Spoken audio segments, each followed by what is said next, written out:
Karnataka news beet follow ಮಾಡಿ, subscribe ಮಾಡಿ. ಮುಖ್ಯಮಂತ್ರಿಗಳ ವಿಚಾರವಾಗಿ ಆ ಪಕ್ಷದ ರಾಷ್ಟ್ರೀಯ ನಾಯಕರು ಏನೊಂದು ಉತ್ತಮವಾದಂಥ ನಿರ್ಣಯವನ್ನು ತೆಗೆದುಕೊಂಡಿರುವಂಥದ್ದು ಬಹಳಷ್ಟು ಜನರಿಗೆ ಸಮಾಧಾನ ತಂದಿರಬಹುದು ಅಂತ ಭಾವಿಸ್ತಾ ಇದ್ದೇವೆ. ಏಕೆಂದರೆ ನಿರೀಕ್ಷಿತ ಪ್ರಮಾಣದಲ್ಲಿ ಅಧಿಕಾರ ಹಂಚಿಕೆ ಎರಡೂವರೆ ವರ್ಷ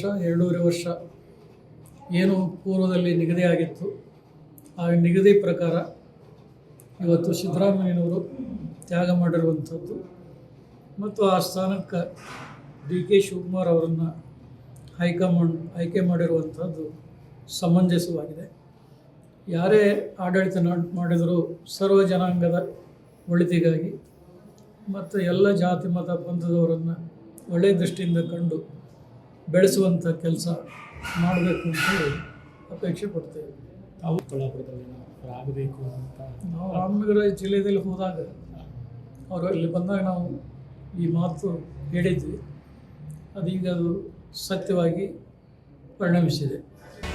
ಕರ್ನಾಟಕ ನ್ಯೂಸ್ ಬೀಟ್ ಫಾಲೋ ಮಾಡಿ, ಸಬ್ಸ್ಕ್ರೈಬ್ ಮಾಡಿ.